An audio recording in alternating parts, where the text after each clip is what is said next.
ஏன்னா 2017 வந்துச்சு அப்படின்னா அரௌண்ட் 2018-19 கஸ்டமர்ஸ் எல்லாம் வாங்கி அதை வந்து யூஸ் பண்ணியிருப்பாங்க. இல்லைன்னா NSX-Vலேருந்து NSX-Tக்கு அப்கிரேட் பண்ணியிருப்பாங்க.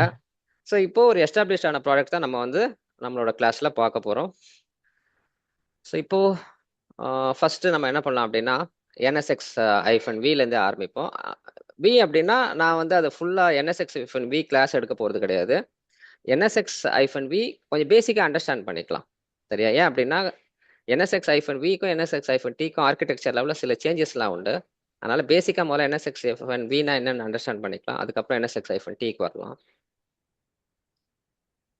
So first release of NSX, ஓகேவா? ஸோ 2 மெயின் ப்ராடக்ட் லைன்ஸ், ஒன்று NSX-MH, இன்னொன்று NSX-V. ஸோ NSX-MH வந்து பார்த்தீங்கன்னா அது வந்து இப்போ நம்ம விஸ்பியரில் என்ன சுவிட்ச் யூஸ் பண்ணுவோம்? டிவி சுவிட்ச் யூஸ் பண்ணுவோம் இல்லையா?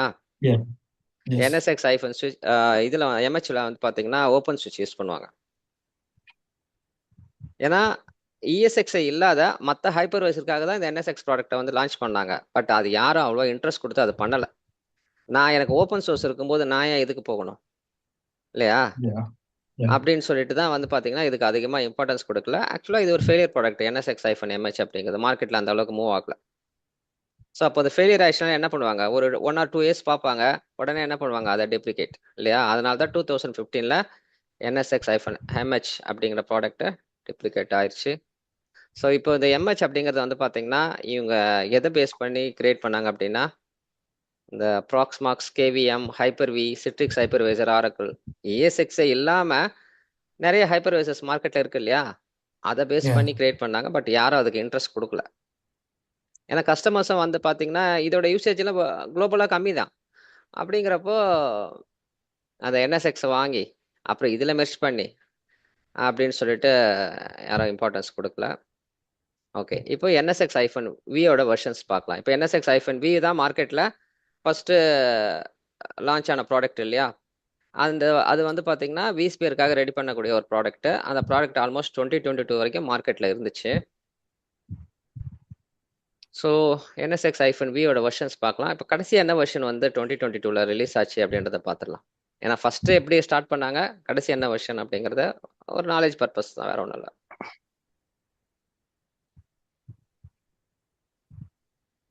ஸோ இங்கே வந்து பார்த்தீங்கன்னா build numbers and versions of NSX, இதை அப்படியே ப்ளே பண்ணுறேன்.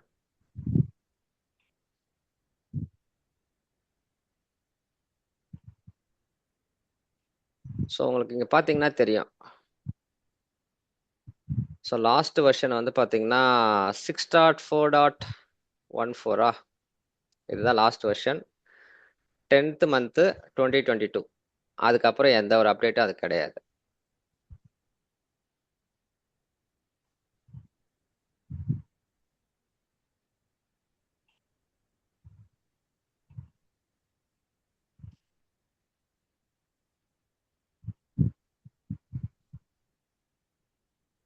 ஸோ அவைலபிலிட்டி வந்து பார்த்தீங்கன்னா 2013 4.0 அப்படின்ற ஒரு கான்செப்ட் தான் இவங்க ரிலீஸ் பண்ணியிருக்காங்க. அண்ட் 4.0லேருந்து அப் டு 6 வரைக்கும் வந்திருக்காங்க.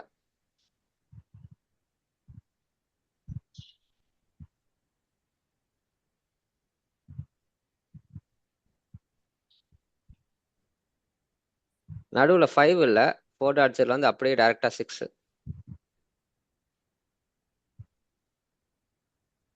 ஓகே, இப்போ NSX-V வெர்ஷன் பார்த்தோம் இல்லையா? இப்போ அதே கேட்டகரியில் NSX-T வெர்ஷன் பார்க்கலாம். ஏன்னா NSX-T வந்து பார்த்தீங்கன்னா இதோட கண்டினியூவேஷன் அவங்க கொண்டு வரல. அதுக்கு பதிலாக என்ன பண்ணாங்க அப்படின்னா ஒரு டிஃப்ரெண்ட் வெர்ஷன் நம்பர்ல அதை ரிலீஸ் பண்ணாங்க. NSX-ஓட வெர்ஷன் நமக்கு வந்து 6 வரைக்கும் பார்த்தோம் இல்லையா? NSX-T பாருங்க, இப்போ கடைசி வெர்ஷன் வந்து 4.1.2.4. ஸோ இங்கே நீங்கள் ஒன்று நோட்டீஸ் பண்ணலாம்.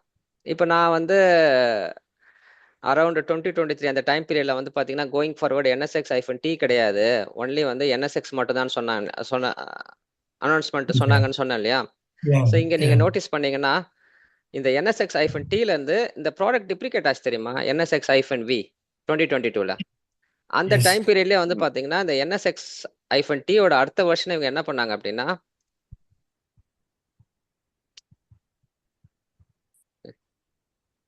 ஒரு நிமிஷம் இருங்க, மறுபடியும் ஆட்டோ ரன் ஆகுது, ஸ்டாப் பண்ணிக்கலாம்.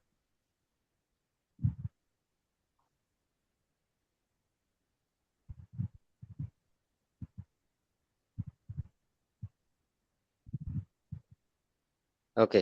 ஸோ இதில் பார்த்தீங்கன்னா இந்த என்எஸ்எக்ஸ் 4.00.1 அப்படிங்கிறது வந்து பார்த்தீங்கன்னா வித்தவுட் -T 8th month 2022 வந்துருச்சு. சரியா? அதுக்கப்புறம் வந்து பார்த்தீங்கன்னா 4.0 4.1 அப்படின்னு சொல்லிட்டு அந்த வெர்ஷன்ஸை வந்து டெவலப் பண்ண ஆரம்பிச்சிட்டாங்க. அதுக்கு முன்னாடி வரைக்கும் இது நேம் எப்படி இருந்துச்சு?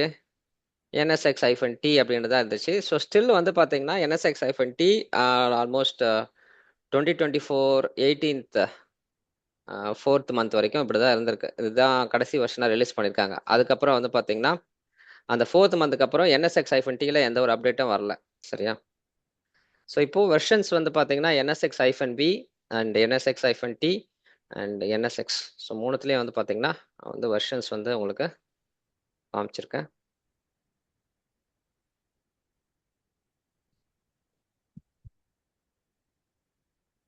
ஸோ எதுக்காக இந்த வெர்ஷன் சொல்கிறேன் அப்படின்னா, நீங்கள் உங்கள் எக்ஸ்பீரியன்ஸை ஷேர் பண்ணும்போது எந்த வெர்ஷனில் ஒர்க் பண்ணீங்க அப்படிங்கிறத ஸ்பெசிஃபை பண்ணணும். சிம்பிளாக NSX தெரியும்னு சொல்கிறத விட NSXல இந்த வெர்ஷனில் நான் ஒர்க் பண்ணியிருக்கேன், இதில் எனக்கு நல்ல ஒரு எக்ஸ்பீரியன்ஸ் இருக்குது அப்படின்னு சொல்லும்போது NSX-Tனா NSX-Tல எந்த வெர்ஷன் பண்ணீங்க?